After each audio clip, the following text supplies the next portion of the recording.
CCTV video में नजर आ रही इस महिला का नाम निशा सिंघानिया है, जिनकी तलाश में बेंगलुरु पुलिस यूपी के जौनपुर पहुंची है।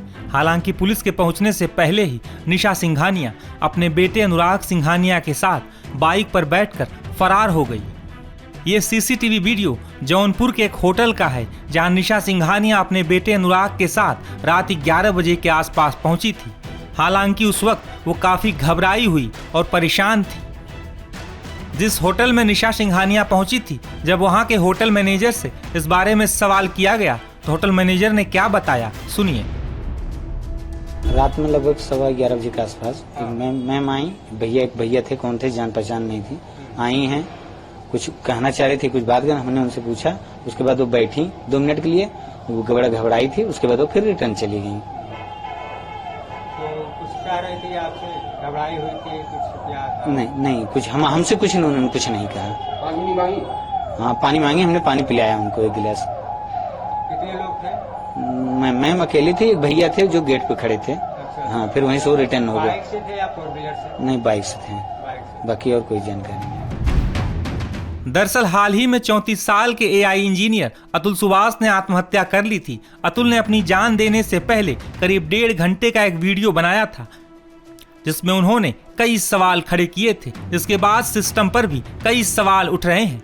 बता दें कि अतुल ने खुद पर दहेज उत्पीड़न से लेकर हत्या समेत 9 मामले दर्ज करने से लेकर सुसाइड के लिए उकसाने का आरोप अपनी पत्नी निकिता सिंघानिया, सास निशा सिंघानिया, पत्नी के भाई अनुराग सिंघानिया और पत्नी के चाचा सुशील पर आरोप लगाया है। निकिता सिंघानिया का परिवार जौनपुर के खोआ मंडी इलाके का रहने वाला है। हालांकि निकिता की मां और भाई अब घर छोड़कर फरार हो गए हैं। दरअसल पुलिस की एक टीम 12 दिसंबर को इस मामले की जांच और पूछताछ के लिए जौनपुर पहुंची हुई है। अतुल सुभाष ने उनके मामले की सुनवाई करने वाली जज और पेशकार पर भी कई गंभीर आरोप लगाए हैं, जिसके बाद उनके परिवार के लोग अब न्याय की गुहार लगा रहे हैं। उसी वीडियो में अगर आप सुनेंगे तो बताया गया है कि अगर वो हाई कोर्ट में जाते तो उनको जाने आने की जो किराया है वो 50,000 रुपये हमें देना पड़ता। तो क्या एक हस्बैंड जो है वो एटीएम मशीन की तरह काम कर रहा है कि आपको मेंटेनेंस कॉस्ट दे, आपके बच्चे को मेंटेनेंस कॉस्ट दे, और फिर अगर हम हाई कोर्ट में अपील कर रहे हैं तो उसके जाने आने का खर्च जो है वो 50,000 रुपये बियर करना पड़े। तो मुझे ये समझना है लॉ से या सिस्टम से कि कैसे ये लॉ सिस्टम काम करता है। मेंटेनेंस कॉस्ट जो मांगा जाता है, क्या उसके पीछे जो है वो कोई वो है बेसिस है, या सिर्फ जो लड़का ज़्यादा कमा रहा है वो उसका जो है ज़्यादा पैसा देना है, जो लड़का ज़्यादा पैसा कमा रहा है उसको घूस ज़्यादा देना पड़ रहा है। वहाँ की जो जज हैं, वो जज साहिबा जो हैं वो बोल रही हैं कि 5 लाख रुपए दो, अगर तुम दोगे मुझे तो मैं ये केस सेटल कराऊंगी, अदरवाइज सारे आप तुम्हारे और तुम्हारे फैमिली मेम्बर्स को मैं कोर्ट में बुलाती रहूँगी। उसके बाद शायद उन्होंने, जब मेरे भाई ने मना कर दिया सच, तो शायद उन्होंने कोर्ट्स के जो डेट्स हैं वो बहुत फ्रिक्वेंटली देनी पड़े, बिकॉज कि वो परेशान हो। और आपको पता है कि कॉर्पोरेट एम्प्लॉय की कितनी छुट्टियाँ होती हैं, क्या होती हैं। तो कॉर्पोरेट छुट्टियों की वजह से वो जब डेट्स मांगता था पेशकार से कि भाई मुझे सैटरडे दे दिया जाए, वो सैटरडे नहीं देता था। 500,000 रुपये उससे लिए जाते थे पेशकार जो है वहाँ पे, वो 500 से 1000 रुपये लेता था, बिकॉज वो पैसा ज़्यादा कमाता है। बाकी और लोगों से वो 50 रुपये चार्ज करता है, बिना 50 रुपये चार्ज किए हुए वो किसी को डेट नहीं देता है। ये उस वीडियो में मेंशन है। तो आप इस चीज़ को वेरीफाई कैसे करेंगे? ये सुप्रीम कोर्ट ऑफ इंडिया अगर वो संज्ञान लेती है इस चीज़ पे, तो मुझे लगता है कि ये भी चीज़ पता किया जा सकता है कि कैसे वो पैसे लेते हैं, या फिर कैसे आय से ज़्यादा उनके पास एसेट्स मिलते हैं या नहीं मिलते हैं। इवन जो हमने करप्शन के चार्जेस लगाए हैं जज के ऊपर, उसके ऊपर भी वो संज्ञान ले सकती है। आगे लड़ाई जारी रहेगी? बिल्कुल जारी रहेगी, एट द एंड तक जारी रहेगी, जब तक हमें जस्टिस नहीं मिलेगा। अतुल सुभाष आत्महत्या मामला पूरे देश में सुर्खियों में छाया हुआ है। सोशल मीडिया से लेकर सड़कों तक लोग न्याय की मांग कर रहे हैं। हैदराबाद में भी लोग शांतिपूर्ण तरीके से प्रदर्शन के जरिए अतुल सुभाष के लिए न्याय मांग रहे हैं। ये साइलेंट प्रोटेस्ट है। हम सभी लोग अतुल सुभाष, जो बेंगलोर में एक आर्टिफिशियल इंटेलिजेंस एम्प्लॉय रहे, उनकी सडन डेथ जो सुसाइड से हो चुकी है। सुसाइड बोलना गलत होगा, बिकॉज एक बहुत ही सिस्टमिक तरीके से उनका मर्डर हुआ है।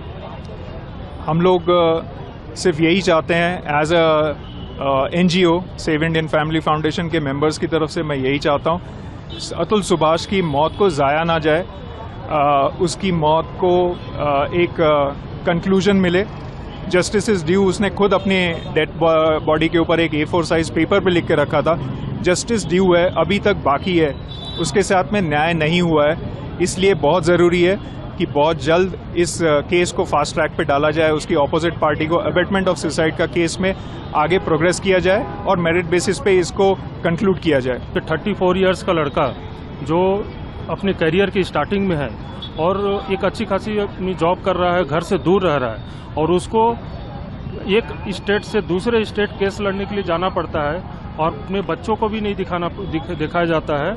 तो ऐसे एक अतुल नहीं है, ऐसे कितने लोग हैं जो हर रोज मर रहे हैं, कितने लोग स्ट्रगल कर रहे हैं कि झूठे फेक केसेस कर दिए जाते। शादी को आज के डेट पे एक बिजनेस बना दिया गया है। आज के डेट पे जो जुडिशल सिस्टम है, जो कानून बने हैं महिलाओं की सुरक्षा के लिए बने हैं, तो महिलाएं इसका दुरुपयोग करती है। महिला में हमारी माँ भी आती है, हमारी बहनें आती है, हमारी बुआ आती है, सभी लोग आते हैं। लेकिन ये झूठे केसेस सिर्फ पत्नियों के द्वारा क्यों किए जाते हैं? क्या हमारी माँ महिला नहीं है? क्या हमारी बहन महिला नहीं है? इसका दुरुपयोग सिर्फ पत्नी क्यों करती है?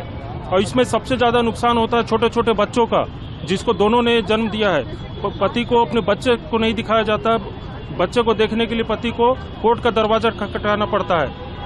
उस बच्चों का फ्यूचर क्या होगा जो बचपन से अपने माँ बाप को अलग देख रहा है? वो और लड़कियां केस करके वो तो अपने मायके में अपने माँ बाप के घर बैठी होती है। हस्बैंड दौड़ता रहता है एक स्टेट से दूसरे स्टेट, जहाँ फ्लाइट की कनेक्टिविटी नहीं है, ट्रेन की है, कहीं ट्रेन की नहीं है, कहीं फ्लाइट की है, कहीं बस की है। कितने स्टेप करके उसको एक स्टेट से दूसरे स्टेट हर महीने कोर्ट के धक्के खाने पड़ते हैं। हर महीने तारीख पड़ती, 5-5, 10-10 साल लग जाते केस को खत्म होने के लिए। जब एक केस खत्म होता तो दूसरा केस ठोक दिया जाता। अतुल के साथ भी यही हुआ है और आज अतुल ने अपना सुसाइड करके ये पूरे देश को बताया है कि उसने सुसाइड नोट में भी लिखा है और 1.5 आवर का वीडियो भी बनाया है। उसमें साफ दिखाया गया है कि उसके साथ कितनी दरिद्रता हुई है, कितने एक इंसान अपना जान देता है जो देश की GDP में अपना सहयोग कर रहा था, टैक्स पे करता है। ऐसे पूरे जितने भी युवा हैं, अगर सबके साथ ऐसा होगा तो सोचिए इस देश का भविष्य क्या होगा। जो लोगों को ये टाइम होता है कि अपने देश के GDP में सपोर्ट करने का, टैक्स पेड करने का, वो टाइम वो पूरे कोर्ट के धक्के खाते हैं। और जब उसकी जवानी चली जाती है और जब उसका बुढ़ापे आने का समय होता है तो वही औरतें पूछती है कि तुमने क्या किया। बेंगलुरु में भी बड़ी संख्या में लोग सड़कों पर निकलकर अतुल सुभाष के समर्थन में प्रदर्शन कर रहे हैं और उनके लिए इंसाफ की गुहार लगा रहे हैं। वहीं अतुल के पिता अपने बेटे को याद कर भावुक हो जा रहे हैं और वो नीतीश कुमार से भी न्याय की गुहार लगा रहे हैं। डिवोर्स की बात हुई, उस समय तक पैसा उसने नहीं लिया था। उसके बाद से सिलसिला चालू हुआ। मीडिएशन में जब गई हूँ तो 20,000 से चालू हुआ और बाद में वो 40,000 पर आया। 40 से फिर कहा गया जज के द्वारा कि जज साहब ने कहा कि जो यदि तुम चाहते हो कि ये सेटलमेंट हो जाए तो तुम 5 लाख रुपया दो, मैं इसको सेटलमेंट करवा दूँगी। हमारा भी उन्होंने जिक्र किया। हाँ, उसी जज की बात मैं बता रहा हूँ। जज का नाम मुझे याद नहीं है, मेरा बेटा तो अपने साइड नोट में सब लिखा है और पेशकार का नाम राघव है, ये याद आ गया अभी। तो ये सब सिस्टम के बारे में मुझे बताया ही नहीं उसने, लेकिन बोलता था कि पापा बहुत करप्शन है, बहुत करप्शन है। मैं सच्चाई के रास्ता पर हूँ, मैं लड़ूंगा और मैं कोई पैसा करप्शन के नाम पर दूंगा नहीं। कितने दिनों से ये सब चीज़ें चल रही थी और वो परेशान था? आप लोगों को कब पता चला? हम लोग परेशानी की बात तो हमको कभी बताया नहीं कि मेरे बूढ़े माँ बाप हैं, सीनियर सिटीजन हैं, तो मैं ज़्यादा शेयर करूँगा तो मेरे पिताजी BP की दवाई खाते हैं, हो सकता है मेरे पिताजी को मेरे बोलने से कुछ हो जाए, इसलिए वो दुख की बात बयान नहीं करता था। और यदि जिस दिन ये कांड हुआ है उसके रात में भी 9 बजे से लेके और 9:45 तक मुझसे बात 10 बजे तक बात किया है। और मुझे देख के आपको भी लगता होगा ना, जो उसने साइड नोट बनाया है, फोटो मैं भी देखा हूँ उसका वीडियो, उसमें आपको देख के लगता है कि कोई आदमी इस तरह के एकदम अच्छे से वीडियो बना के वो इतने दिन में ऐसा कर लेगा, इतनी कठोर कदम उठा लेगा। लेकिन वो भीतर से टूट चुका था, किसी को बोलता नहीं था।